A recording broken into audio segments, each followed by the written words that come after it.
పాపముల్లా ఈ సమాజంలో ఆడదానిగా పుట్టుడే శాపంగా మారిందనుకుంటా.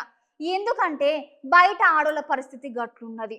కొంతమంది అవారగా తిరిగే రౌడీ షీటర్లు కత్తులు చాకులు చూపించి ఆడపిల్లల మీద పడి వాళ్ళ కామదాహాన్ని తీర్చుకుంటున్నారు. ఒకసారి మీరే వినుండ్రి.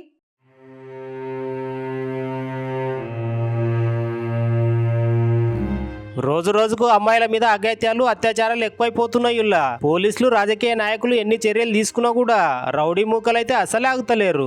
ఆడోళ్ళు కనిపిస్తే చాలు వాళ్ళని ఎట్లా డ్రాప్ చేయాలో, వాళ్ళతో ఎట్లా మాట్లాడాలి, వాళ్ళని ముగ్గులకు ఎట్లా దించాలి అనే వాటి మీద దృష్టి పెట్టి ఈ రౌడీగాలు వాళ్ళని కత్తులతోటి బేరించి అతి కిరాతంగా మానవత్వం లేకుండానే వాళ్ళ మీద పడి పైశాచిక ఆనందాన్ని పొందుతున్నారు.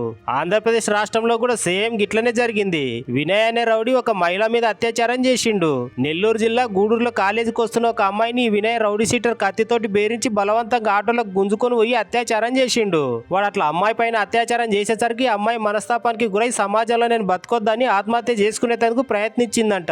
ఆమెను హాస్పిటల్ కి తీసుకుపోయి ఆ వినయ్ అనే రౌడీ సీటర్ మీద కేసు నమోదు చేసిరంట పోలీసులు. చూసి రానుల్లా సమాజంలో ఎట్లాంటి ఘోరాలు జరుగుతున్నాయో జర ఆడపిల్లలు ఉన్నోళ్ళు జర జాగ్రత్తనుల్లా. ఎందుకంటే ఆడపిల్లలు బయటికి పోయేటప్పుడు, బయట నుంచి ఇంట్లోకి వచ్చేటప్పుడు రోడ్ల మీద ఇట్లాంటి రౌడీ ముక్కలు చాలా మంది ఉంటారు.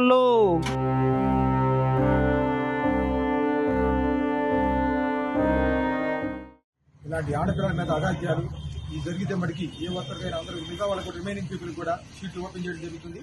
చిన్నపిల్లల మీద మరి జరిగితే మటుకి ప్రత్యేక కోర్టులతో వారిని యాజ్ ఎర్లీ యాజ్ పాసిబుల్ వాళ్ళ మీద షార్ట్ షీట్ ఫైల్ చేయడం, మన ఫోరెన్సిక్ సంబంధించిన ల్యాబులు కూడా సంబంధించిన ఇన్ఫర్మేషన్ కూడా తీసుకోవడం, ఇమీడియట్ గా షార్ట్ షీట్ ఫైల్ చేసి శిక్షలు వేధించే విధంగా కూడా చర్యలు తీసుకోవాలని చెప్పి పైనుంచి అధికారులు మాకు తెలియపరిచారు. ఆ విధంగా చేస్తాము. వారి మీద సీట్లు కూడా ఓపెన్ చేయడం జరిగింది. ఇంకా 2 కేసులో ఇన్వాల్వ్ పీడీ యాక్ట్ కూడా వాళ్ళ మీద ఇంప్లిమెంట్ చేస్తాము.